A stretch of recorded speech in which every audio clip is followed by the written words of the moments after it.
All right, we're on. Hey Johnny, how you doing? Not too bad. You got to know that people are liking these programs every week when the theme song's going. They're saying we're starting soon. I'm already seeing some likes come up on the photo page here on the phone here, and they haven't even seen us yet. Either that or people have got nothing better to do and they're at home because of lockdown. So we're still in lockdown. Hey, do you know? I think you and I will be in the same situation as far as when the lockdowns get lifted. Is it May 8th or what do you? Something like that. I remember when he first did it, it was 4 weeks. Now I don't know what that works out. I have to look it up and see when he started it. I think it was like Yeah. was it last Thursday he started it? I thought it was before then. I thought it was before Easter. Well, I know he did the one lockdown, but then I don't know if the second one was still another 4 weeks on top of that, or if it was just the remainder of the 4 weeks. I don't know. Right. Hey, Brian, how you doing, buddy? Brian's in the house. Hey, Brian's Brian. in the house. So Good to be here. So, a couple of announcements. I just wanted to mention there's a photography association called APNPI. APNPI, Association of Professional Newborn Photographers International. It's a mouthful. I always felt they could have shortened that a little bit.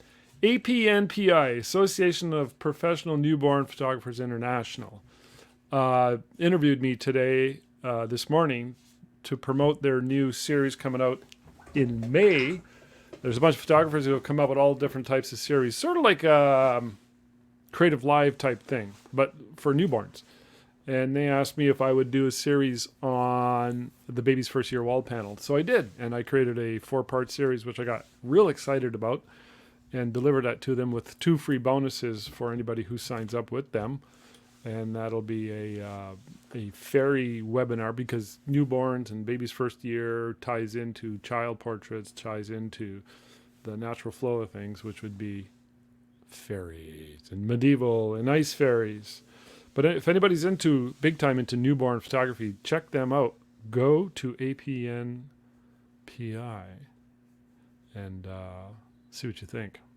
I've attended a few of their webinars a few years ago when they were first doing critiques and that, and I'm telling you, these guys are good. They are top-notch, world-class. So, So the other item I want to bring up, John, I'll let you talk about this one, but it was your idea about if anybody has any suggestions for product reviews, go, Johnny. Can't hear you.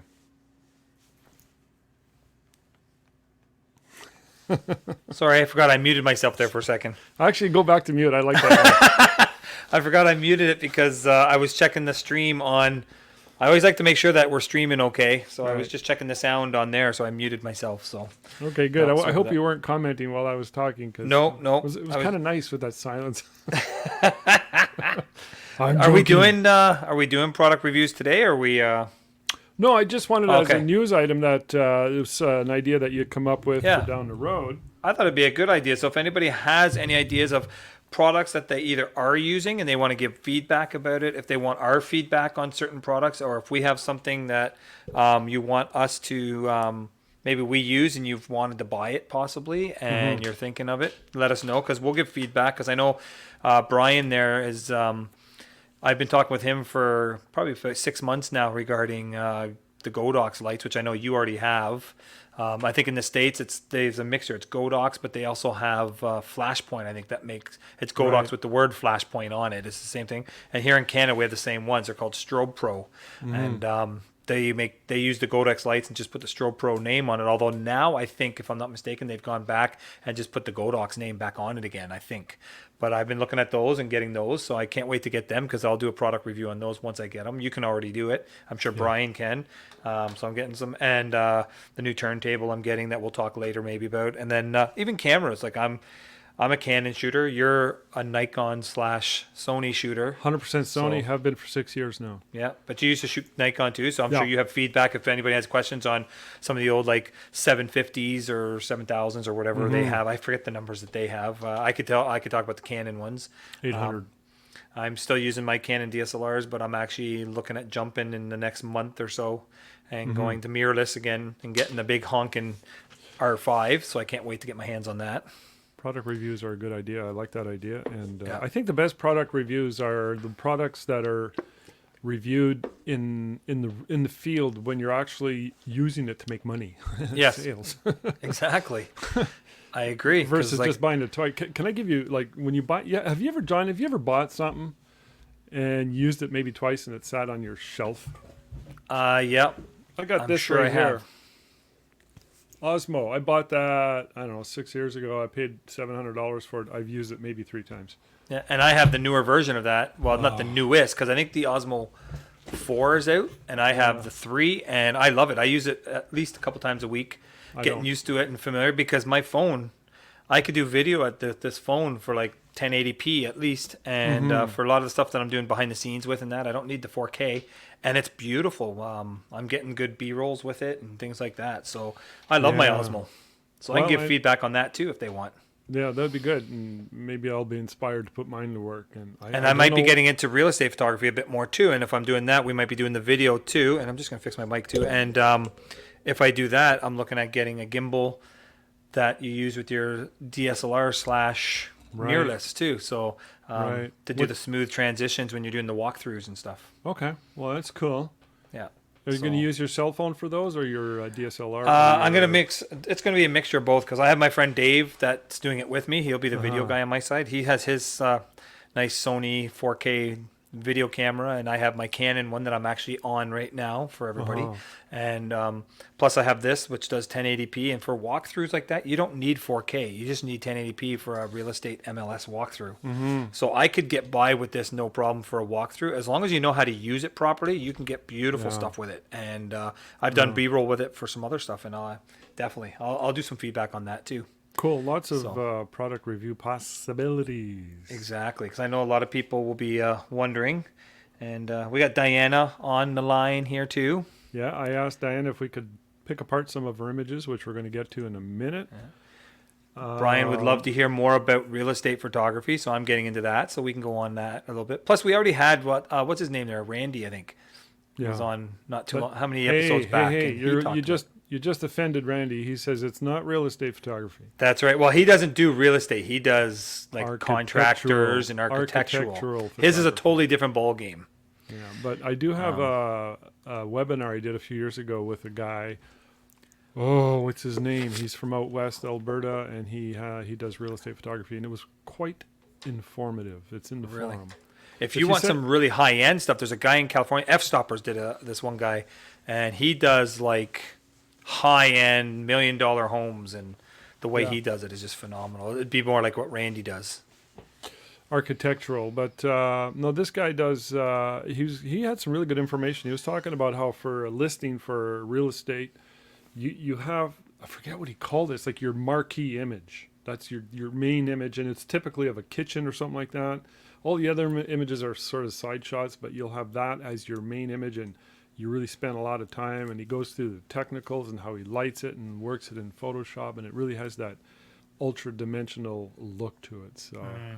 But if you know what, I'm going to grab that and I'm going to put it in the Facebook group for everybody to watch. Good Okay? job. Hey, John, if I forget, I'll let you know. Don't worry. yeah. Mike Gowder, or I don't know if I'm saying that right. Gowder. He says, I have just added real estate photography to my repertoire. Would love some insight. Louis Vene or whatever. He said, no joking, but the new iPhone 12 Pro videos are super impressive. Louis. It's looking like the product review stuff and the real estate stuff will be a good episode to do. It's funny, Louis, you just mentioned Louis, and Louis, I haven't texted you yet, but I got you on my list of people to have on one of these calls. Just putting it out there. Louis a Florida-based photographer, but he's originally from Montreal. I've met him in person a few times, and he's quite the guy. Anyways, John, I want to ask you, before we get into some lighting stuff, I want to ask you about one of the first products. You had already sort of touched on it. Just really quickly.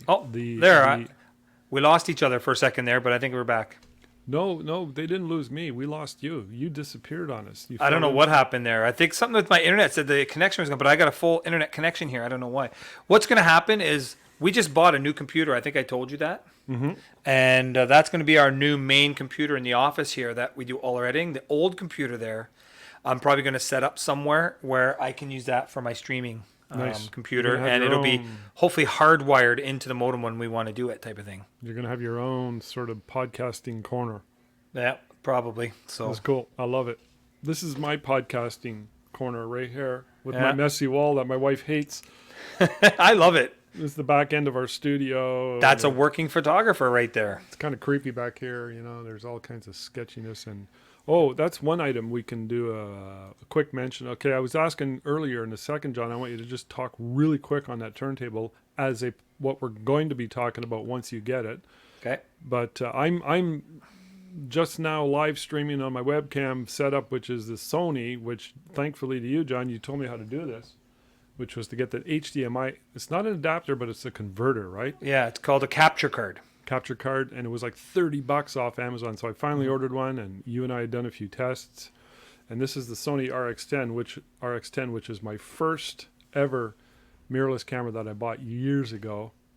It's a point and shoot on steroids. It's got a 28 to 200 fixed lens 2.8. It's one of the sharpest lenses I've ever seen.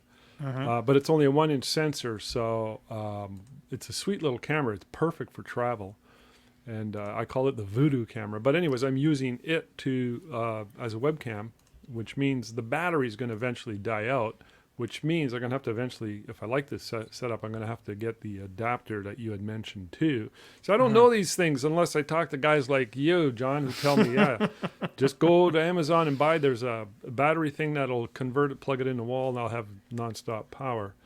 And I'm just going right now to our old, one of our old live streams here to get the link again. But just to remind everybody, because we're seeing some people that are making comments, and we love seeing comments, but I see them on my phone here, who it is, like Louis and that. But if I put it up on the screen, you're not going to know who it is because you have to actually go to StreamYard and give them permission to use your name. And I'm going to just put the link in there for everybody.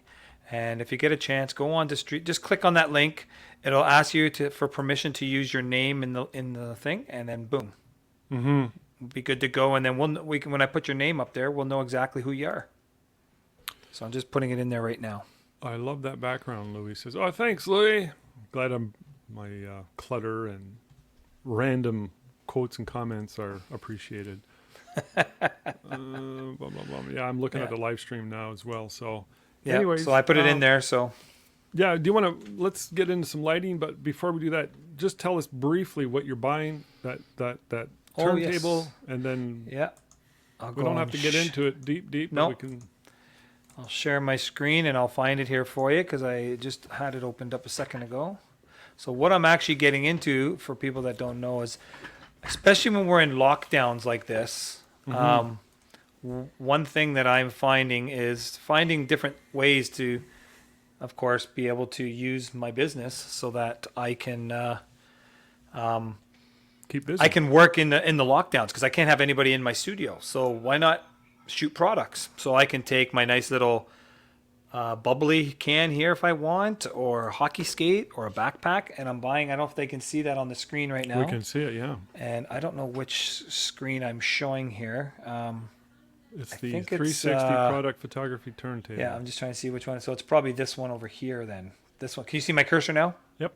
All right, so it's this one. So that's what it looks like there. So it's a 360 turntable. So basically I'm buying the turntable, and then you buy the platform here separately for whatever size. You can get 16, you can go, I think it's 11, 16 inches, 20 inches, or 24 inches, 28 inches, depending what you want. So it looks like I'm getting the large one because the mid turntable is about up to 25 pounds you can do on it. And the large one's up to 40 pounds. You can even go extra large, but I'm going to get the large up to 40 pounds and then the 24-inch platform to go on top of it. And then you can actually buy these acrylic risers that actually fit on this. It's like little legs that raise it up about 3 feet or 2 feet or something. And they're acrylic see-through, so you don't have to have, you can see right through it type of thing and How many light it pounds? differently. The one I'm getting, you can do up to 40 pounds worth. So you could At put one like time. an 8-year-old kid, You pretty much could. I don't know about 8-year-old, but maybe a 7-year-old. newborn maybe, but Well, but no, 40 I pounds, can. yeah. I think I told the guy, I said the largest I'm probably going to be shooting on it right now is maybe a backpack, because we have a company Yeah. here that does the rucksacks, they call them, for the military here, Right. and so the big backpacks, and so I needed something that was big enough to Perfect. stick that on it and heavy enough to do it, and then you can actually do like hoodies and t-shirts, and if you can get like a torso, like those mannequin torsos, and Yeah. you put the shirt on it, and then you I just have stick some of it those. on there, and then you can have that, and it does a 360 of it, and you can record it, and then you can actually send it to the client as just a video that does this turning, Yeah. or you can send it to them as an interactive Nice. HTML5 where they can actually, it'll turn for them, or you can hit pause and you can actually go on it and move it yourself and move it back and forth and things so you can see it. So I'm looking at doing that because there's a lot of places here, small businesses that I think can use this. I think you So- could put an undernourished 7-year-old kid on there. Quite fine. Underweight. You mentioned torsos. Just as a side mention, I have about 7 torsos here that I use for all our fairy gowns. Yeah. They are part of the decor in our studio. I Yeah. always thought that'd be a cool idea. We have some of our nicer fairy dresses and some Exactly. of our adult-sized fairy dresses on torsos that you would normally see. Like they're like half mannequins or whatever. And it shows off the dresses. So maybe when you come here in July, as long as the government doesn't decide to lock us down again in July, which I doubt they will, but they're getting so much backlash now. But if they don't lock us down again and you come here in July, Yeah. maybe we'll try some with something like your fairy wings or something. We'll try something where we can get some 360 shots of your outfits and that you can show your clients on the website. Here's what you can wear. I want to throw a little 4-year-old kid on your turntable and do it that way. All right. That would be hilarious. So I'm going to ask you if you can see my screen. I see it. I'm going to bring it in. All right. All right, there we go. So this is Diana sent me this, and I'm going to give you a bit of background here. I'm just trying to see it. There we go. I'm trying to show both screens on my end so I can follow along nicely. John, can you give me a second? I'm going to go grab a soda water. Hold on. All right, you go right ahead. So let's see. I'm going to go into some comments here. So yeah, if you go, I just put it up there. I'll put it up there right more. It's in the comments, but I'll put it up there quickly again, just so you guys can see it on the screen there. But if you go to that link there, streamyard.com/Facebook, they'll just ask you for permission to use your name. They're not going to send you any funky emails or things like that, or they're not putting cookies in your computer. Just go there, click on it, give them permission, and then if you don't, this is how you're coming across to us right there as Facebook user. So I can see it on the feed on my phone, but on here we won't see it. So That's a glitch in the StreamYard software. I wish they would fix it. I don't think it's StreamYard because I asked them about it, and I think any of them do it, and it's what it is. It's a Facebook thing. Right, I knew Facebook that. has to. It's a permission thing, and it's all to do with legalities and stuff like that. Today's episode brought to you by Peach Flavored Bubbly. Actually, that's exactly the flavor I'm drinking right now. The only reason I have peach flavored is because that's all they had left in the grocery store, so I bought it. Well, I have it because my wife wanted to try it, so we went and bought it last week, and actually before the close down, and it turned out we liked it, so I have some. I'm not a fan. I prefer orange or grape. Anyways, let's not fight over. No, let's Bubbly talk about flavors. mermaids.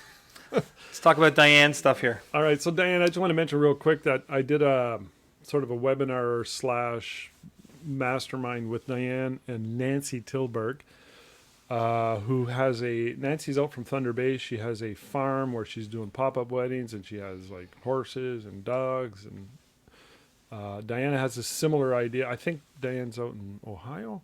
She has an amazing place, and she has these little ponies, and she does these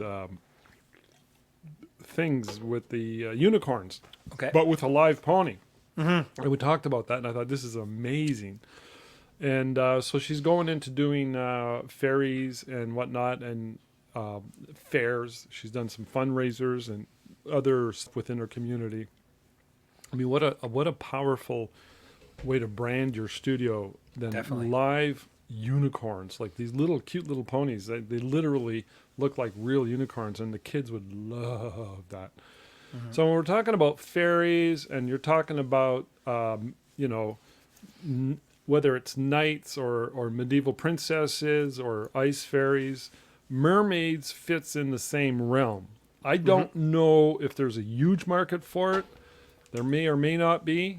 I encourage you to check it out. But Diana sent me this picture here, and I immediately saw this and I thought, okay, I'm not 100% sure that she has a lot of good ideas. I'm not 100% sure that she's getting the whole lighting thing. What do you think, John? Yeah, it's a little harsh for me. There's a couple things that can be done. So I created a video, and it was about 10, 12 minutes long to get into detail on this idea. I think it's a great idea, but this is obviously shot on the beach in the middle of the day with harsh lighting, which creates a problem. As soon as you're talking about harsh lighting, you can't even see the little girl's eyes. No. So you have to, I think personally this has either got to be shot at sunset, which is going to be difficult because you're going to be limited. You can only do X amount versus, say, when you do a fairy day or a mermaid day in studio with a controlled lighting situation. And we're going to get into that in a second. I'm going to go through the lighting in a second. But the idea being that if you're doing these, if you have this kind of lake near your area and you're going to be shooting actual sessions, paid sessions, of course, you'd want to start by doing a couple of portfolio building sessions. Get this little girl out there again, but do not photograph her in the middle of the day, especially if it's sunny out. Late in the day, you've got about a 20-minute sweet light period where the sun is just at the horizon, and do a series of pictures that way. But and you got to use a different lens. This looks like it was shot with what lens do you think this was shot with, John? I'm going to take a wild guess. I'm going to say the nifty 50, like That's just what I a was kit thinking. 50 millimeter lens. This looks like around a 50 mil, so it's kind of What the eye sees. yeah, and it's kind of like that's a good lens for editorial, candids, families, and large groupings. But for portraiture, much better to have a longer focal length with a smaller aperture. Shoot this around f4 or f2.8 if you're outdoors. If you're outdoors, not if you're in the studio. If you're in the studio, it's a different gig. And this pose here, I'm not crazy about because the tail is growing out of the back of her head, so it doesn't. It's a bad angle. Yeah. Okay, and I know you did, Diana. I know you shot a lot, and there's a lot of different variations of this little girl. So I'm just picking on this shot because this is a pose that you just don't want to do this kind of angle. You want to show that she's a mermaid, and you can't see that she's a mermaid. She looks like she's a little girl in front of behind a seashell. Can I make a suggestion on this? Yeah, you're all ears. I'm all ears. I have, and I'm going to just minimize yours right there for a second. Because what I would suggest her, if she can, and she could do this even for very cheap. She don't have to spend a lot of money for something like this. And I don't know if you can see my screen right now. And it's black because I just minimized it. Can you see it now? Yep. So I'm looking at something like that where she can get some sort of what's called a scrim. Like if you look here, and it could just be a white sheet that you bring from your house. It can be, if you have any of those 5-in-1 reflector things where you take the outside of it off and it's a shoot through type of thing. And it works just like a softbox. Put that in between the sun, between the girl and the sun. Like you said, get closer or get a zoom lens to go a little closer. Yeah. So that you can shade that sun from her. She's not going to be squinting. She might have her eyes open by that time. And then if you even have extra, you can actually bring in a flash to the one side and put some direction light on there and just make it look gorgeous, and use the scrim just to block the main sun. Because if you look there, that's the same kind of, to me, what she was shooting in. Bright sun. Yeah. And you see the two different shots there. So, and that would just soften that light up on her a lot. You mentioned a flash, which is another option, but you would want to put the sun behind the girl and use it as a kicker light and use the flash as your main light. So a nice small softbox. But these are all ideas that work if you're shooting in the middle of the day in raw sun. And you have to ask yourself, okay, is that something you want to do? Versus a structured studio setting where you have much more control. And if you have something that is advantageous to you, so you've got an amazing beach scene that you can shoot these in, and then perhaps you can come up with a killer example of what that would look like, and then offer it as a specialty shoot. That's where my brain's going with all of that. Yep. All right, let me. I'm gonna get it. Yeah, funny. It's funny you mentioned that, John, using a scrim, because in my video that I sent to Diane, I exactly talked about that, and I showed did you? I showed the fuzzy dunkel. He does that a lot. And then for flash, all she would have to do is you can use the speed light for something like that by itself, bare flash, or even just get like one of those little shoot through umbrellas you can buy at a store or on Amazon for like $20-30, and use a shoot through umbrella to soften up that light and just give a nice, beautiful light on her. Or get yourself an AD 200. Which is what I'm getting in the next little while. Small beauty dish like this one. This is for the AD 200. Okay. Beautiful. I like that because that one doesn't catch the wind so much, and I don't have to. I'm not so nervous about it falling over. So. And because the 8200 is battery powered, you don't have to worry about plugging anything in or. Lots of power. So here we have the same little girl, and I mean, look at her eyes are all squinty. So it's just. I mean, this is a good location here. It could potentially be very dynamic. But again, we got the same issues as before with the sun and all that stuff. So let's go into the studio. Okay.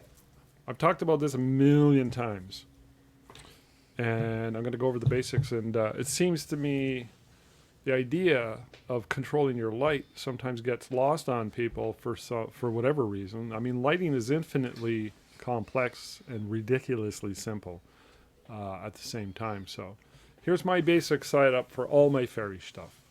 And now when I was in your studio last summer, John, I think I used a large shoot through. I don't think I used the for the main light. I don't think I used. No, you didn't. You used my big Octi.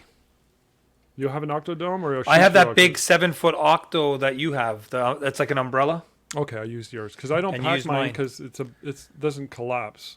So when I'm on location, I typically use this. I have a large umbrella. What's it called? PCM. Yeah, it's like a PLM. PCM.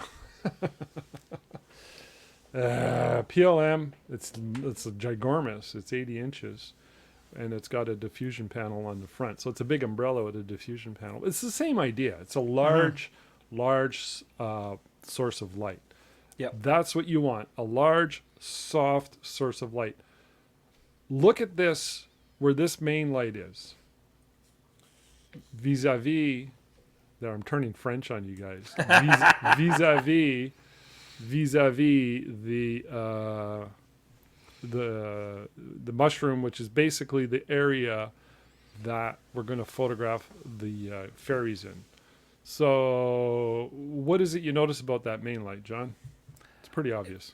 Well, for one thing, it's not directed right at them. It's coming from a side. It's feathering. Yeah. Well, I don't even feather that much. It's pretty much almost aimed directly at them. To me, it's like 90 degrees from the actual person. Yep. 90 degrees. You got to get that light way over there. And there it is in action. This is my wife setting up on a fairy day a couple of years ago, and I did these shots. I don't use a fill light much anymore on fairies. I don't really need a fill light.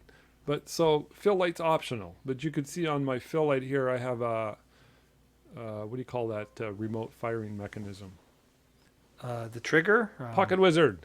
Oh, the Pocket Wizard. Yeah, I have a Pocket Wizard. Yeah. So look at my beat up old. This is my fill light. So the job of this light here is to fire all the other lights, and it's a very, very, very weak fill. Don't really need a fill. If I'm using a reflector, and I got nice kicker lights, which I'll talk about in a second, a fill light really in many ways is option, and I've done many. I don't think I use a fill light at your studio. No, you didn't use the fill in my studio. Because you got a lot of walls, ceilings. My walls are white. Yeah, so that's going to automatically fill in those shadows. So it's all about filling in the shadows, and that's what a fill light's job is to do. And the fill light in the actual image can be from a light source like the one you see on the screen, or it can be ambient fill, which means it's bouncing off the walls back into the shadows. So if you look at the angle, you had mentioned it, John, 90 degrees. I cannot stress that enough. So the girls are going to be posed right here. Look at that light. It's almost 90 degrees. And I got two kicker lights. So before I talk about the kicker lights, the main light, been always this way since 2002 when I started doing ferries. My main light is at f8 at ISO 100. Boom. Never changed. f8, that's just my working aperture. And so that means the kicker lights are going to be, what do you think, John? Is there a structure? I don't know about you, but I usually put them about one stop less. So about 5.6, I would do it myself. So when it comes to kicker lights, here's my rule of thumb. It's whatever you want. John likes one stop, so he's a chef. Well, that's what I'll start it at. Yeah, and adjust. So there's no hard rules, and it's the only rule I would say is does it look crappy? It's like a chef who uses spices and garlic. I mean, how much garlic do you like in your pasta sauce? Well, it's Personal preference. It's whatever you want. But if it looks really bad, if it's overblown, you probably got to bring it down a little bit. Yeah. So my rule of thumb is generally in practice is about 1/2 a stop less than the main. Generally. So these kicker lights are at 5.6 and a half. This one here. Yep. And you notice I got the eggshells on them for more control on this one here. And you can see right here, you can see my cursor, right? Yep. You can see here I got a background light. And I just turn it on, do a test, take a picture. I got to turn it up, got to turn it down. I eyeball that 100%. Yep. That's I got my some lighting. I got some pictures here actually. Now that I think of it, from when you were here, and if you want to see the setup you had here in a minute, let me show you. Yep. Let me just show a few more of those, and we'll go to those in a minute. There's my wife setting up. You can see the lighting again. So I do a test. This is like I'm ready to go. We're ready to start shooting on ferry day. And I do a test. I'm looking at the shadows. You can see the shadows coming across here. And I'm like, okay, it's looking pretty good. And then here's me doing it. This is a picture with my cell phone during an actual ferry session. So 2 sisters. And I want you to note the main light. See the main light? See how it's brought down? Yep. I just brought her down. I realized it was too high. Okay, so this lighting control is so important. Now look at that main light coming in 90 degrees virtually. And it's not really being feathered. It's sort of being feathered away from the background, but not so much on the subject. Now what's really important is this. When I'm shooting these, if I had the mushroom on the left side, that would be really bad. The mushroom is always on the opposite side of the main. So that you can turn the people to the main. Exactly. Perfect. Yeah. That's it. And so if you had your model, your subject, and that person was turned, I want to say girls because we do get boys in these too. So it's your subject, your fairy, your medieval knight, whomever. And if you turn their head away from that main light, you're defeating the purpose. You got to be really hyper aware of this stuff. And here is how I shoot. So we have the girls. They're looking down at the lantern, so I'm talking to them the whole time I'm doing these shoots. And the little tiny girl, I'm not going to ask her to put her tippy toe in the water because she's very young.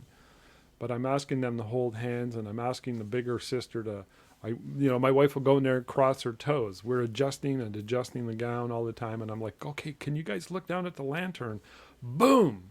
Their heads are turned towards the main light. I got a question here from Hark. He's saying, Rob and John, do you guys mean the 1 to 1.5 stops over the main, not less, right? I say less because you're going to get more power. If you're pointing a light to the camera, it's going to give more power. So you're going to want to tone it down, or you're just going to get flare and it's going to overpower that front light. No, always less. So yeah. By the way, John mentioned he likes 1 stop under, and that's very, very typical as a starting point. Yeah, and then I go by taste after you take that first shot and see how it looks. I like a little more definition with my kicker lights, and you can see right here, that's the kicker light.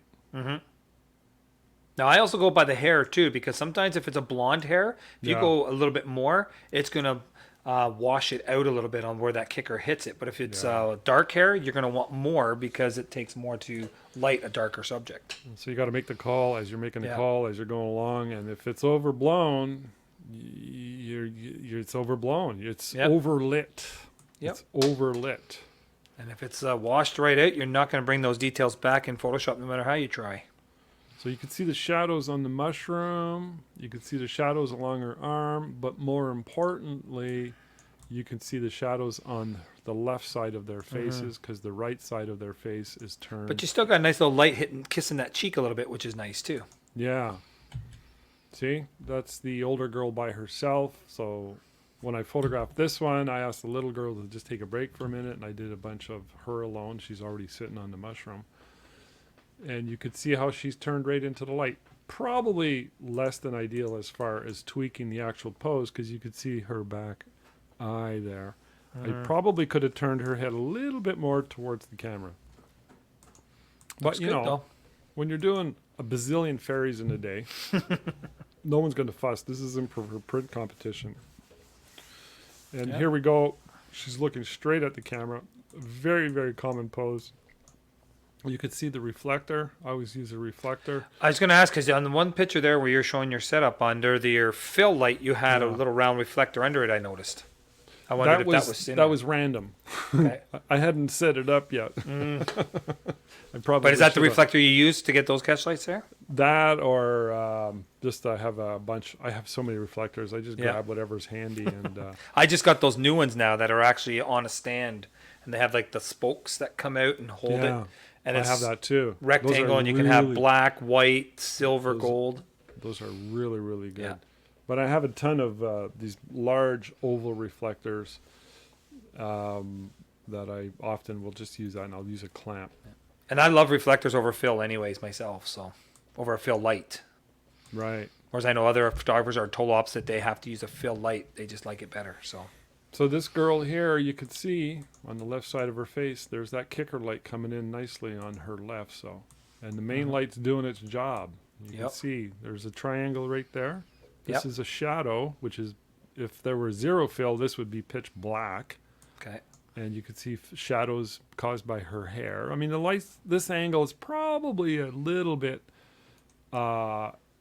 maybe a little too hard, but it works. I don't think so. Yeah, because I think it makes it look realistic. And it's, you could say it's Rembrandt lighting, and you could say, well, that shadow on her forehead's not perfect. You know what?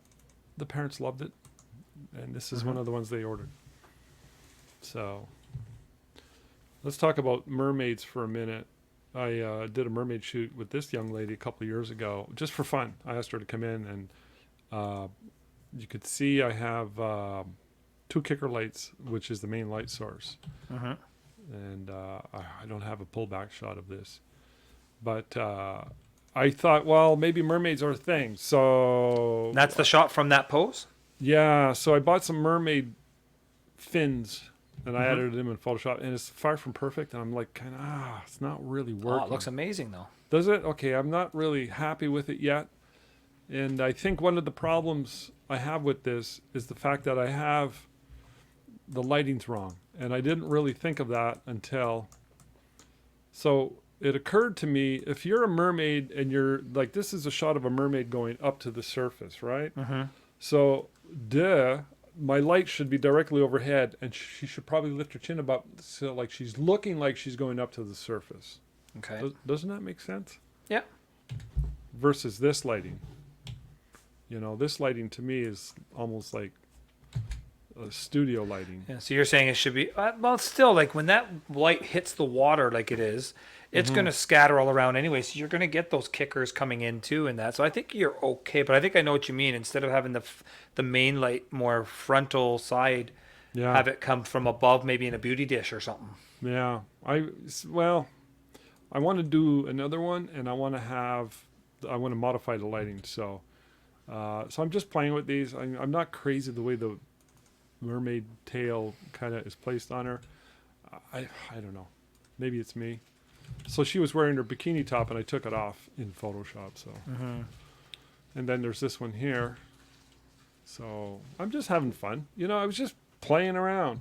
That's what photography is. Yeah, I don't know if it's a thing. I don't know if I should actually get a mermaid scene with a little girl, because that seems to be a much bigger market. That seems to be much richer market, with moms and grandmoms being the driver, the source of sales, ka-ching, those with the Visa cards. Yep. Versus this girl here is like 22 years old when she came in. I don't know that the 22 young girl market, young lady. And see, market. like if you go back that one you were just showing where she's looking up in the air with her arms up there, Yeah. the way you got the light beams coming, but yet the light on her face is coming from a side. It's wrong. So that's what I think. I see what you mean. So maybe above her hand I'm have like thinking it would look way a better. beauty dish right above her coming down or something. Sometimes you look at these lighting scenarios and it's so plain as day. You just pointed it out, John. And it took me actually a couple of years to finally realize. I probably would have been the same as you, not realize until somebody points it out to me. So Sometimes I'm stupid and slow. Anyway, so anybody have any questions on lighting? I just wanted to show my mermaid sort of examples, but when it comes to fairies, insofar as there's Paula's question. Paula's here, by the way, Warren's wife Paula. It says, where do Hey, you purchase Paula. your fairy dresses? Do you provide them or the client? all right, the dress on the right here, that was one of our first dresses. We spent a lot of money on it, custom made by the local seamstress shop that caters to the dance market. So, Paula, you probably know and have access to a lot of seamstresses that actually build costumes for dancers, because you and Warren are deep into that market. So that's the first place I would go. And we spent a lot of money on this. I'm thinking it costed us about, in today's dollars, probably close to $400 for that one dress, and we bought two of them. The dress on the left, I don't know where we got it, because I've got about 45 dresses. But start with the seamstress, and then you collect them. You keep your eyes open. We've got some from Alibaba, some from Amazon. Photographers have contacted us and said, hey, Rob, I'm getting out of doing fairies, and I got like 4 dresses for sale. Would you be interested in buying them? Now, we had this discussion with Dale, who's getting into fairies. I believe there's a thread in the forum. And you got to remember, when you're picking dresses out, there's some dresses that are very loud. They have a lot of colors, a lot of rainbow colors. I would not go down that direction. You want the dresses to be peachy, pinky, and greens predominantly. We got a whole collection of blue dresses for our ice fairies. So we don't even use those on forest fairies. So yeah, you just start by getting, and I can't emphasize enough of picking the right dress. And if you have a question, send me an email or post it in the Facebook group and say, hey, Rob, what do you think of this dress? And I will give you my honest feedback on that. The dress it's got to be really, really suitable. It's got to be very pretty. It's got to be very feminine. And when our girls come in on Fairy Day, the first thing they do, I think they take their boots and coats off, and we bring them up to the rack of dresses, and Tina will address them and say, okay, Mom, we're going to pick a dress out for your daughters, and she will make a few suggestions, and we let the little girls choose the most suitable one. Sometimes the moms will override them, but you can tell which ones they're going to like. I mean, they always like the ones that are very, very fantasy, frilly, and very pretty with lots of flowery goodness going on them. So this was your setup at my studio. So there's that big 6 foot or 7 foot, whatever it is, umbrella that you were using. Oh, that's the shoot through. Yeah. Yeah, the shoot through. So you're shooting it in. It's the shoot through. I get Is it that from the one I Paul brought? Seabuff. No, that's mine. Okay. So Same one you have though. Yes. Exact Okay. same one you have. And then your 2 kicker lights. And then what you didn't mention to people, if you can see it right here, you have that little light with a grid on it on the background there. I don't know if you mentioned that to people. I mentioned too. that earlier, and I did just winged that one. I adjust on the fly. Yeah, so you put it in there, and then you got your 2 kickers and your main. That's all. And if you look, my walls, like you said, they're plain white walls. So you've got like a natural reflector there and here. Lots of fill light coming in. So, but again, you got to have that the position of their faces working with the main light. Is that somebody at your door, John? it looks like it. My wife's over there. She's gonna go check it. I forgot to lock the door. Maybe it's somebody with money. They wanted to bring you some money. Oh, I did it. We're closed, so. I'm not telling. So yeah, that's the spiel on lighting, and I can't emphasize that enough. And when you're shooting these during a fairy session, you get quite good after a while of just knowing on the fly as you're shooting exactly where the light is and how it's going to land on their faces and bodies as you're shooting and doing the different poses. Yeah. You got to be hyper aware. If you're not aware of it, you got to just keep working it until you get practice. Definitely. John, can you go tell those people to keep it down? I know, eh? Jeez. Here, how about I Maybe- just hit mute? Maybe it's the cops. There, we I just can't- hit mute. I think he's gone now. I'm That's going to all hit good. mute. So, yeah, so that's my spiel on lighting, and I think that that's really something to consider when it comes to shooting either mermaids and fairies. I think they ought to be done Exactly. in studio. And, Well, even Brian said, you were talking about the mermaid market there, but maybe do it to kids. He said kids would be a primary market, and then that older age group you were shooting is an add-on, in his opinion. Mm-hmm. Just do it as an add-on. Possibly, and we do get some older kids that come in on Fairy Day. Surprisingly enough, I mean, we get them in early 20s, and we've had moms come in dress up as a fairy with their kids. Yeah, he's wondering, Mike. This is Mike Gowder's. Like, how do you market for Fairy Day with the malls being closed? And Paula was wondering, what kind of lens were you using when or do you shoot with for your fairies? If I guess she means the focal length, not the kind of like the make, but the Yeah. focal length. Okay, I use a 55 mil Sony lens for fairies because I'm shooting primarily full length. Mm-hmm. If I wasn't, I'd be shooting with the 85. But the 55 is such a beautifully sharp lens. I think it's all you need. And I know I mentioned longer focal length when I was talking about, you and I were talking about Diana's picture of the mermaid girl on the beach. Mm-hmm. Given that scenario, I'm thinking a longer lens with that nice blurred out background would be more suitable. Yeah. I don't need that as much for my fairy setup. This, it looks soft and mystical, especially given all the work that I do on it for the reprints. And who asked about the mall? Oh, that was Mike Gowder. He's like, how do you market for Fairy Day with the malls being closed? Okay. Well, I should mention I don't need malls to run a Fairy Day, so there's no connection or tie-in there, insofar as that's concerned. As long as we're allowed to do a Fairy Day, it's easy to market. We just go to Facebook ads and email. So there was a time when I first started doing these, we promoted it in the local newspaper with ads back in 15 years ago, and I had a deal with the local newspaper. I had like a $2,000 credit because we did a swap. So the ads didn't cost me a dime, but it was a great way to get the message out there. Now I know newspapers are not as popular as they used to be, so that's understandable. The media's changing, but I got to be honest with you, we almost 100% rely on Facebook ads now. However, and I've talked about this many times, little cards that you hand out at the local dance schools or gymnastics places where there's lots of little girls hanging about and parents is a good place to still go and promote it, especially if you're starting out with these and you want to sort of get those leads going. Go where your market is, and you can create some pretty strong affiliations with places like dance schools or gymnastics clubs, or I don't know, John, where else are the little girls running around? All kinds of little girls. That's going to get me. You're going to make me sound like... Take it in context. This is all in context. But no, like you said, like local schools. Although right now it's hard because I don't know about where you are, but here they've actually got the schools shut down again, and they're doing online learning. But maybe you can send something, call the secretary of the school or the school itself, and say, listen, if I send you an email with this stuff on it, can you send an email? They all send email blasts to their students now, so you can always get an email blast sent out. There's like I said, dance studios. We have like 4 of them in town here. Then 3 of them I shoot for. Actually, I think it's down to 3 of them now. So you have a tie-in already. Yeah. They know you.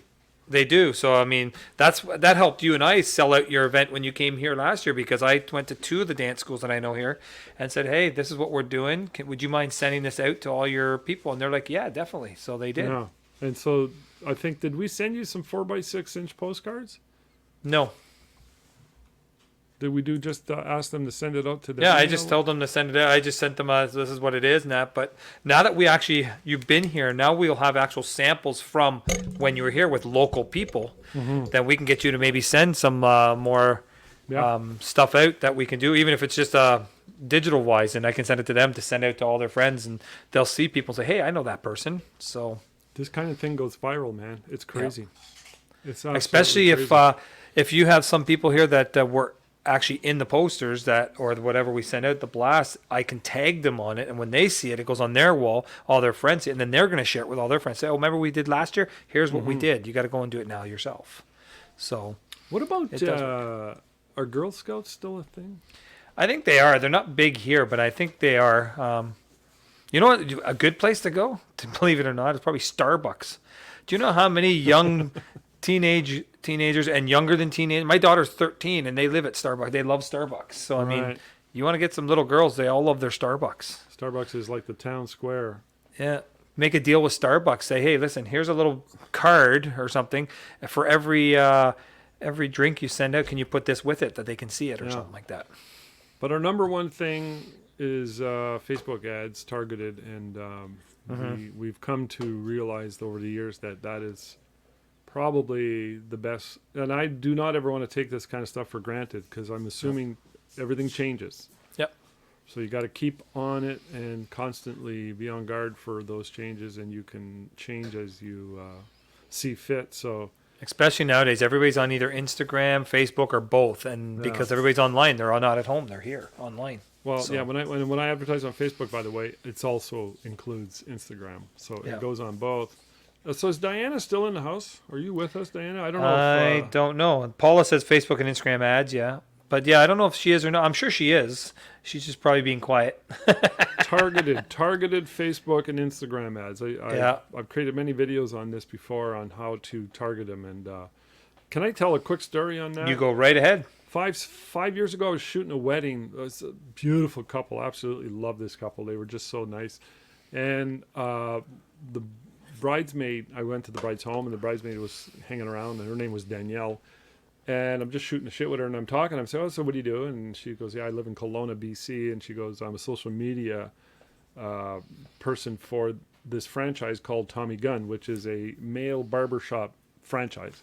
And I'm like, oh, interesting, social media. So you're like Facebook ads and blah, blah, blah. And she goes on about how, Facebook ads for the franchisors. They all get promoted using Facebook. And she was like, a lot of them don't understand it and don't even want to do it, but they don't realize how powerful it is and blah, blah, blah.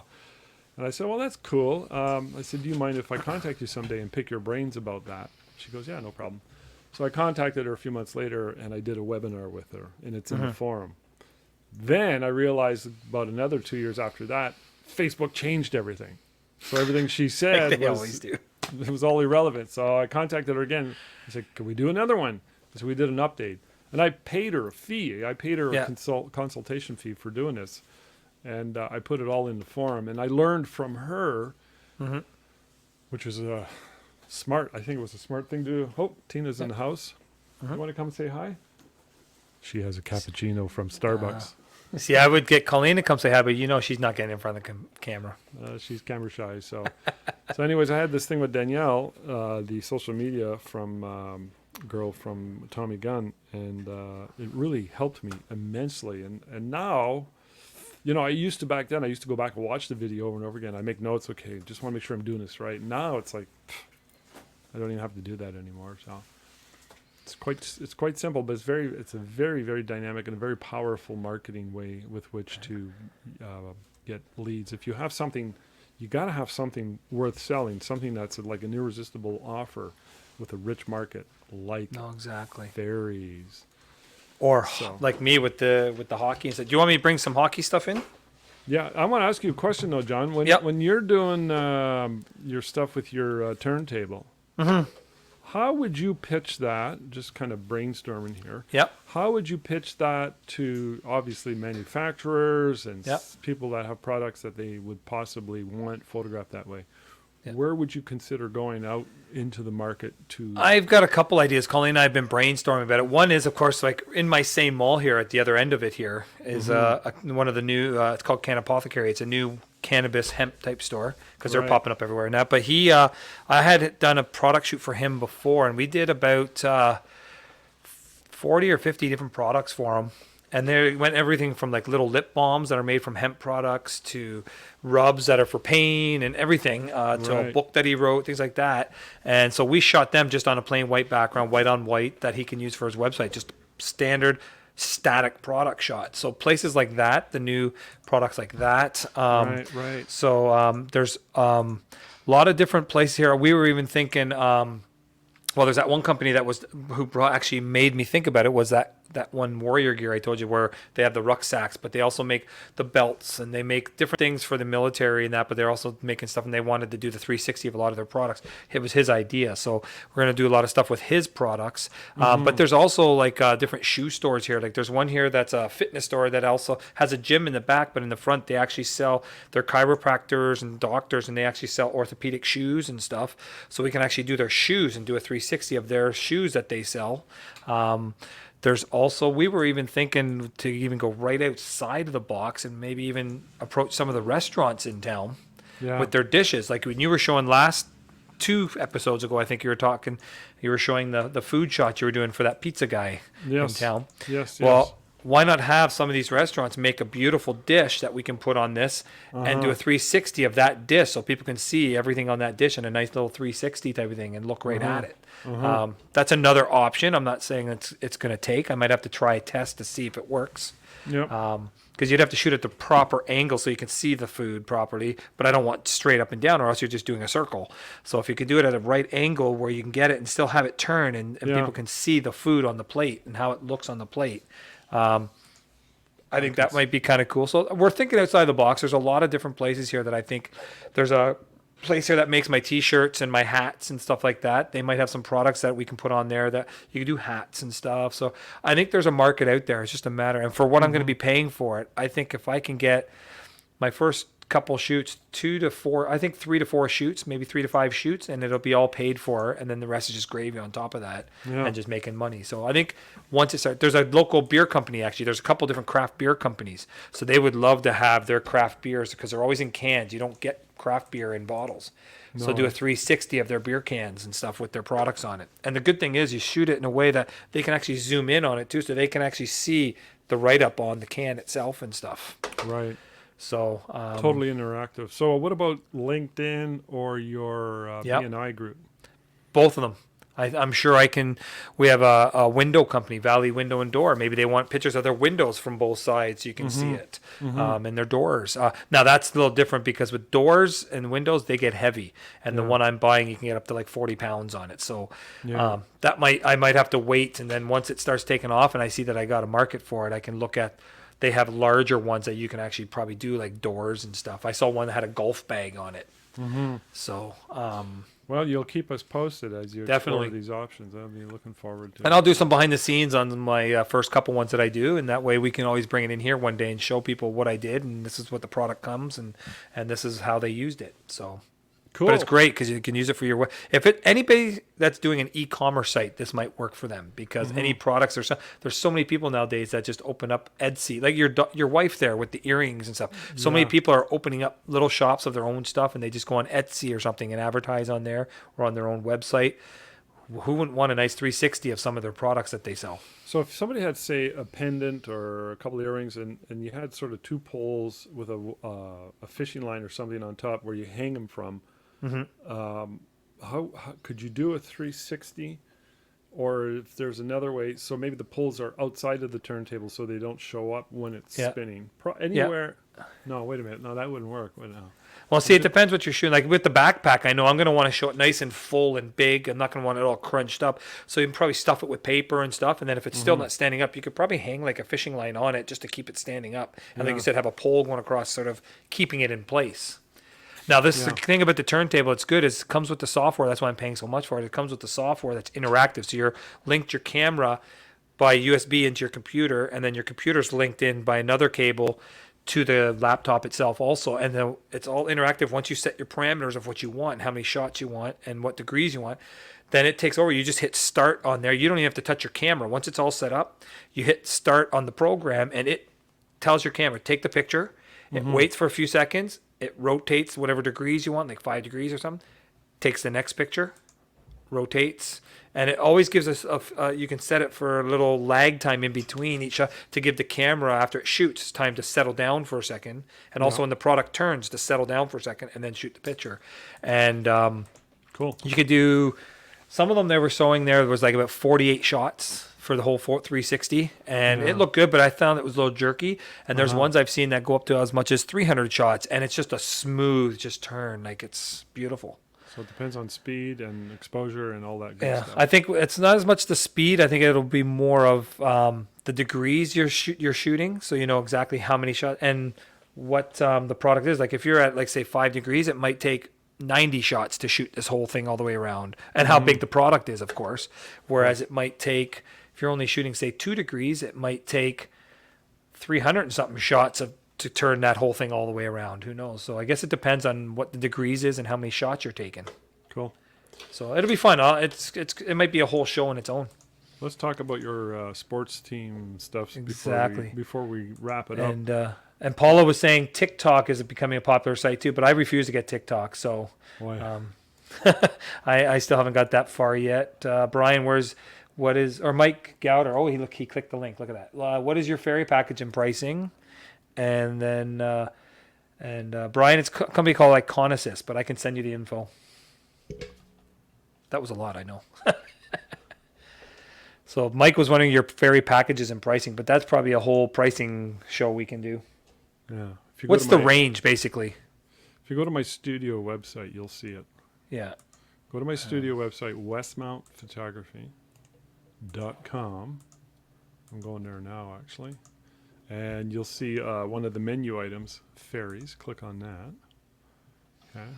And if you go right to the bottom of the page, ferry tips and preparation. So it's kind of a hidden link almost, but it's at the very bottom. And you'll see a video, and you'll see before and after shots. And way at the bottom of that page, you'll see the PDF version of our 8-page. We have an 8-page created from VistaPrint. We have an actual catalog. Full color. You've seen them, John. We've brought them there before at your studio. Yep. I stole the idea. Mine's a little trifold instead, but I want to make one like yours instead eventually. So it's 8 pages. You can go there. So go to westmountphotography.com. Click on ferries. Bottom of the page of ferries. Once you're there, you'll get to the link. And you'll see a lot of our stuff that we use, including the video. All right, let's do some hockey. Well, these were just some quick ones I did. I had a video walkthrough, but I didn't like it as much, so I just took some stills from that video walkthrough for you quickly. So they might not be the best shots, but we had to do hockey differently this year because we can't go to the rink and shoot on the ice and stuff. We can't even get in the rink. They only allow so many people in. So we worked it out with the league that we would have the teams come to my studio, and we booked them about 20 minutes per team, and we booked it it went for quite a while because we'd have like 3 teams one night, 2 teams another night, 3 another night, one night. You said 20 minutes. That's about 20 minutes per kid. Per team.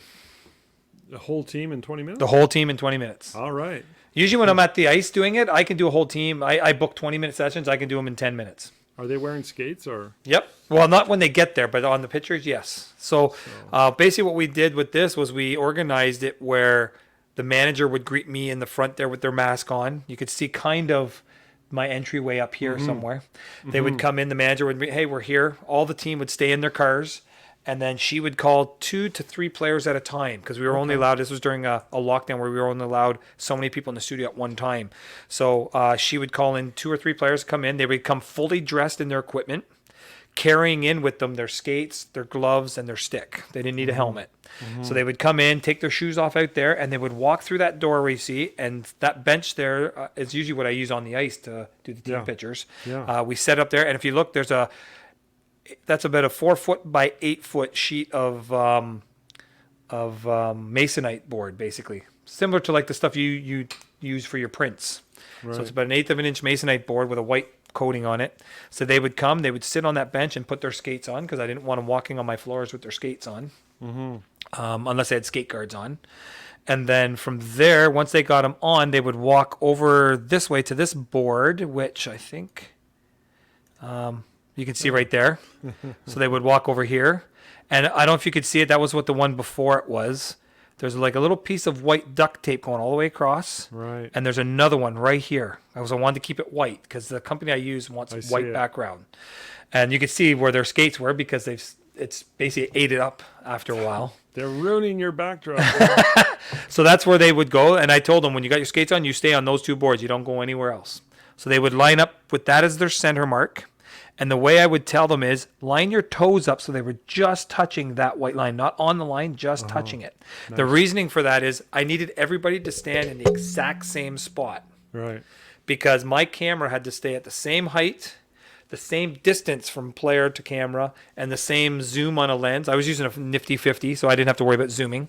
So everything had to stay the same for every player on that team. And the reasoning for that, when I show you in a second, is because the company that's building my team picture had to get the proper heights of everybody. Right. And if you're just going to zoom in on everybody and fill the frame with each player, they're all going to look the same size. So one that's 4 foot and one that's 6 foot are going to look the same height. So is your camera on a tripod? It's on a tripod, locked in at the same. It's the legs are at the same.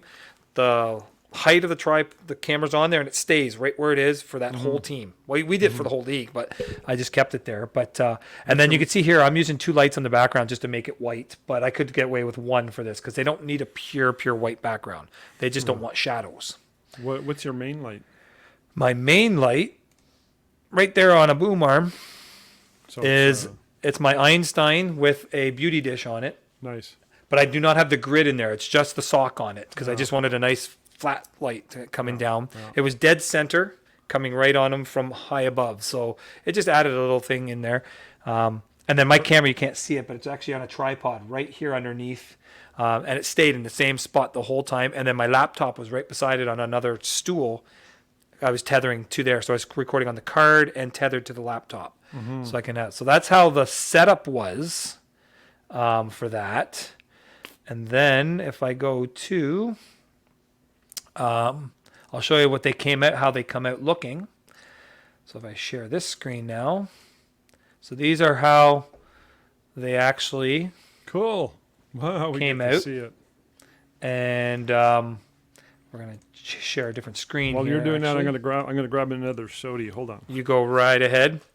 So I'll talk to everybody while you're doing that. So this is basically how the pictures came out, and you can actually see that's before the floor was getting all mucked up. This was the very first team we shot. We ended up shooting 30 different teams. So you see it's still pretty white there. So, but this is how they came out, and we did 3 different poses with them. And so we did a casual pose like that. That's going to be used for their individual picture. And then I do a sitting pose, and this is for when they're going to compile the team picture. We want to make sure we have a shot of them sitting down as if they're going to be in the front row of a team picture on the ice. And then we have a standing picture, which is them as if they were going to be in the back row of a team picture. Actually, that's a casual picture there because these are the ones that we edited. There's the standing picture. So I don't know if you could hear any of that. I just got back now. Yeah. So no, what I was telling them is, so this is how the picture came out.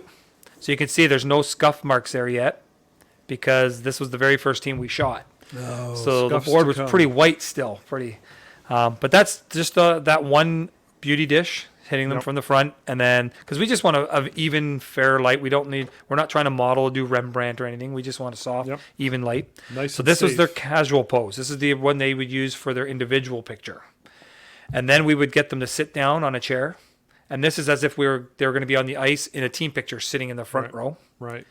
And then this is the standing pose we would do, and we'd have them as if they were standing in the back row of the team picture. Did you know where they're going to be beforehand? Obviously, planned out. Because normally I would, because I'd have it in my mind. I'd say, okay, 10 players. I'd go the tallest to shortest and say, okay, you 5 are going to be the back. And I would know in my head, and then I would shoot them. But instead, what I did, these are just the edited versions, not edited as in lighting conditions or like brightening and darkening. But my wife went through and picked the pictures we were going to use per girl afterwards or per player.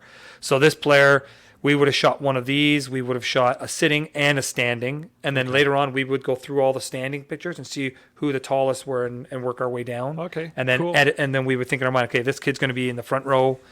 She was kind of tall. She was going to be in the back row. This one's in the front row or back row again. So we went through and we would do this one. The coach was actually, it was one of the kids' fathers was a coach, so he wanted one with them. So we can actually include this as what's called a buddy image. And this would be a separate one from the thing. The company lets us do a buddy image. Right.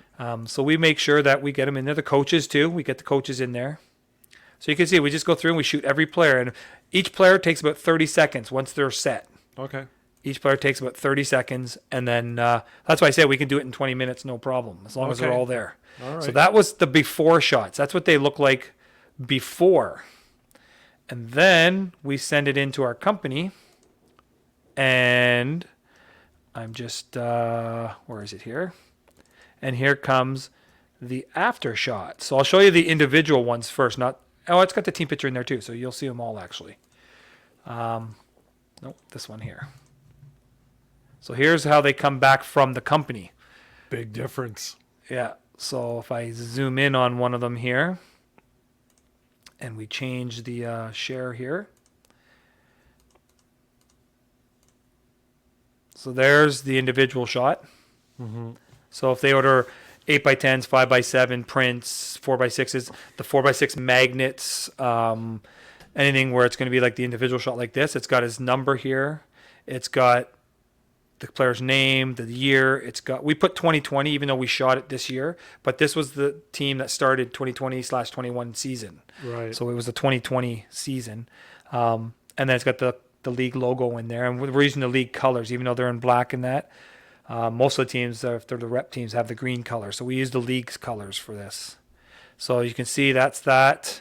They'll send it to you in a couple different ways. This is like a 4x5 ratio, so like an 8x10 ratio. Mm-hmm. This one is it's a 4x5 with, that's the 12 ratio. It's a 1-to-2 ratio that you can use for cell phone covers and stuff like that if you want to print on there. Then you got your 8x10 or 4x5 ratio with text and without text. Really? And then this is a 5x5. So this is good if you're doing the 3-inch buttons or if you want stuff where it's just the image, no logos, no nothing. They just and do it all could that. Be cropped. That's routine. Well, you have to pick what you want. For the first team, I did everything. But then after that, I said, you know what? All I started ordering from them was this one here because I can use that for everything. I started ordering that one there because I can use that for trading cards, for buttons, for things like that, bag tags. They get to see all these? The parents get to see all these? Nope, they don't see. They order all up front. And then there's the memory mate that I order for everybody. Uh-huh. So this is like an 8x10 image that has the name, the number, the kid's picture, and the team picture in there. Nice. So you can see, like, there's the team picture. Nice. And they were all shot. You saw those pictures. They were all shot separately, one at a time. Yeah. This company will then combine them there, and then they'll send you a proof. Say, what do you think? And then if I don't like where a certain person is or I want them to move them around, then I can move them around. Like if I would have thought, I probably would have moved this coach here to this side and this one to the middle. But he is the head coach, so we put him in the middle anyways. Why wouldn't you put the coaches one at each end? The only reason, sometimes we do. Normally what I usually do is I would have taken this player or like one of the smaller, seated them there, and another one seated there, so there's less players there, and fit the coaches in that row too. I don't like them standing at like bookends. I like them in with the team. But on some of the teams, like this guy here, you can't tell, but he's actually not wearing shoes. Or wearing skates. He's wearing shoes, I think. Mm-hmm. I don't know if I can zoom in and if you could see it. So you see the cutouts are really good. Yeah. You would never know that they were actually separated. But if you look, you can kind of see his boot right here. Oh. And I think on the other side, this manager, you can't really see her feet, but she's the manager. Mm-hmm. And luckily these are all covering her, but I think she's wearing socks because she didn't bring skates and she was just wearing her socks. So we try to hide that if we can. So I just said, can you put the coaches behind in a third row? Okay. And that's how they come out. And then we have order forms. Actually, I've been going through them. I think I might have some over here. I'm not sure. But we have order forms that they would have ahead of time got the whole price list with samples of what it looks like. They were from a previous team that I did last year, and then they've got all the pricing there, and then they had an order form that they could order ahead of time, and they brought their money with them and their order forms on the day of. So that way, when I get these back, I know exactly what everybody ordered, and I can start sending it into my lab and get them printed and stuff. So it's all prepaid. It's all prepaid. Old Now, some school. people do order later on because they might see, maybe they didn't order the this memory mate because they didn't know what it was going to look like, or they didn't think they wanted one. But then they see another players on their team get theirs, and they're like, "Oh my God, that looks awesome! I'm going to order one now too." So they'll call me later. Can I still get one of those? And that's why I have my company make one up for every kid, because I know eventually somebody's going to call me and say, "Can I get one?" And I don't have to go back in and get them to remake one for me and cost more money.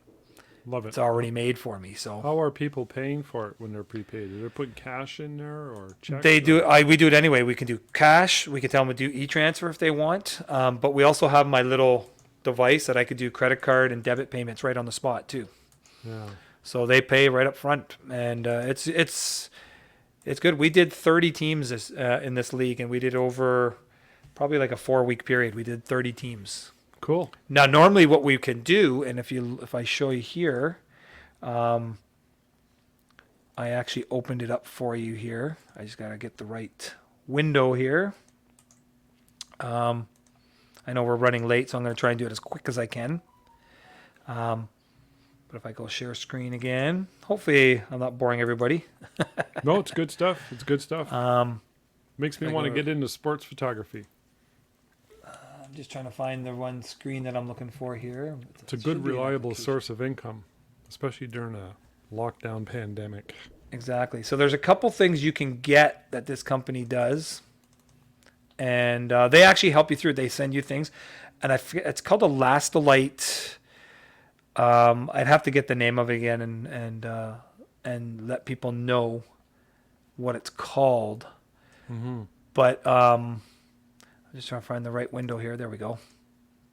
So if you look there, you can actually get these from Last-A-Light, I think it is. And they're actually like, you can get different sizes. I think the one they normally use is like a 6 foot wide by 7 foot high. And what it is, it's like, I would say it's about 2 feet Thick. depth wise, thick or whatever. And it's like a hollow inside. It's like a basically. big air mattress. Yeah, it's like a big air mattress, but it's a light box basically. Oh, yeah. So you take the one light and you would shine it in. It has little bevels or baffles with the umbrella. It's like our umbrella, that 6 foot umbrella, you know, the little Yeah. last string thing they have. And so you could tie it in there, and it shines a light in there just to light it up.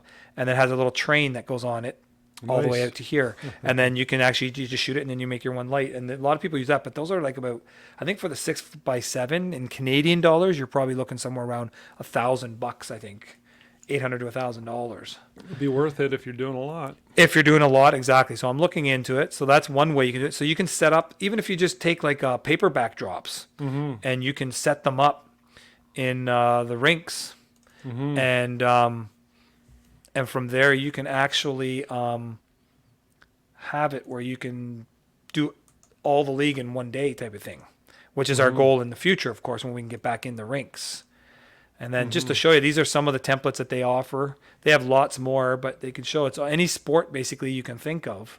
So this is good if you're doing school sports, if you're doing minor hockey or minor soccer, like minor sports in your area, dance classes. Like we're trying to see if we can do this year with the dance classes, because it's COVID safe. Everybody's shot separately, and then they combine them for you, and then they put them in the templates. You just pick which template of theirs you want them to use. And they'll put them in there for you. Which company is that called again? It's called Next Gen, right there at the bottom there. Next Gen. Yeah, Next Beautiful. Generation Photography Solutions. Unbelievable. So that's who I'm using. A lot of ones in the States are using them already. Depends what sport you want. And then even I know a guy in Renfrew, Ontario, which is about an hour from here. He used them in the past. I think Hark talked to me about it at one time too, because I mentioned one time I was thinking of using them. He's like, "Oh, I've used them exactly. Talk to Wes and blah blah blah." So Hark's used them too for his sports stuff. They're based. I don't know in if he the still does. They're based in the U.S., right? Yeah, I think they're in. Don't quote me. I think it's like Ohio or something like that. Somewhere in that. Well, that's basically how I've been doing my sports lately to be COVID safe. I mean, I actually had a team about 2.5 weeks ago that I shot last year as a girls team, and they hired me again this year, and we had to do it that way. But they actually put me down as if for the one day I was an honorary trainer on their team. Nice. So I was able to get into the rink that way. And we actually just took my white muslin backdrop and set it up in a dressing room, and I just had it open maybe 6 feet wide or something, and about 8 feet high on a stand there. And I took my beauty dish, the same setup I had there, and then just had 2 little kickers going on the backdrop to make it white, and had the girls standing in front of it. We did it right in the dressing room. And I had them done in about 20 minutes, half an hour. It was about 18 girls and 5 coaches, and got them all done. Now I just got to send them in and get them processed for them. It's nextgenphotosolutions.com. Yeah. Trying to find out where they are here. I could be wrong, but I think it's Ohio or something like that. Anyways, that's good news. That's good to know. And everything's done, obviously shipped over the internet, email, download, cloud-based. It's not like you're having to receive anything like in the old days. You get a box from the lab. Yep. Unless they're doing printing too, so you get No, they don't do the printing. Now, if you're in the States, and Paula was asking what do they charge per team, that's actually a good question. I don't think I brought that up. It varies, but you can pay anywhere from, I think the cutouts themselves are like $1 something. I think it worked out for me. Like I started just ordering those 3 products from them because I could do all my stuff that I sell my clients there, the memory mates, the prints, everything that I can do, the buttons, the keychains. I can use just those 3 images, those 3 different products, the 4x5 one with the text, the 5x5 without a text, and the memory mate. And I think to get those 3 per kit, it was costing me maybe about $2 to $3 per kid American. It might not even be that much, maybe $1.50 to $2 per kid American. So it works out to be about $2-3. But each, I mean, a team cost me maybe $30 a team American, but I'm going to make that off of 1 kid. The rest of the team's orders are going to make me way over that. So, because normally I charge for that 8x10 memory mate, I charge, which had the team picture and the individual on it. That's an 8x10. I charge $20 for one of those. So basically you sell one of those and maybe an 8x10 print at $20, and you've made that whole team's money back that you cost you, and everything else is gravy on top of that. You still got 10 to 20 kids on that team that are going to order stuff from you. Awesome. So it definitely works. All right. Well, And, I love it, John. Thanks for sharing all that info. Yeah. No, it's been helping me supplement a lot during slow times when you can do the sports, and if you're into this kind of stuff and that. So, and the other thing I was going to mention too is you were talking about labs and that. Unfortunately, here in Canada, none of the labs here I think are affiliated with them. So like Technicare, GTA, any of those labs, they're not affiliated with them at this point. But if you're one of the U.S. Photographers and you use like WHCC or Bay Photo or was it H&H, things like that, they all have affiliations with them where you can actually set it up so that when you order your products, you order it through them, and then they will automatically send it to the lab for you to be printed, and then it just gets sent back to you. And they also have a barcoding system too. I don't use that yet, but they actually have it set up to make it easier, because right now you take all the names ahead of time from the team and you have to install it into, they have a CSV file that you install in there, the name, the number, the proper spellings, anything you want on your stuff there, the player's number, and then that gets uploaded, and then you use like a CyberDuck or something like that to upload the photos to give them. There has to be a JPEG photo to send them, and then they do it all. But then, like I said, they're affiliated with some labs where they'll actually send it right to the lab for you and do it. I love it. So it's all redone. But if you get into the barcoding, which I'm looking to in the future, if I do a lot more of this, you can actually have it set up where you do the barcodes. Where the kid comes up, you have barcodes set for each kid ahead of time, because you get the team list ahead of time and make barcodes for each kid. So when you scan it and then when you shoot the picture, it automatically puts their information with that picture. Yeah. You know who knows a lot about that, eh? I would say probably Danny. Yeah. Let's get him on here. He's on my But I don't list. think he uses the barcode anymore. I think he's using the one with Got Photo or something that uses Q codes or something. We're going to talk to him again and get him Definitely. on here. We could talk about this. I'd like to get Paula. I don't know if Paula's still with us, but it'd be cool. Yeah, to she's get here, Paula. I think. And she would be an awesome guest on here. Yeah. And you can't say she's camera shy, because I watch Tales of the Tub. She's not camera shy. Yeah. All right. Well, thanks for that, John. Let's wrap it up. It's an hour and a half almost. We're Yep. 1 hour and 26 minutes. Time flies Yep. when you're having fun. Exactly. I want to talk about more lighting down the road and family posing too, because it's family season coming up with summer here, and outdoor location shoots probably going to be a very popular thing, and a bunch of other stuff that I want to talk about to do with lighting. Definitely. There's always a lot of ideas with lighting as far as I'm concerned. So See, Paula's here. She says, I'm here.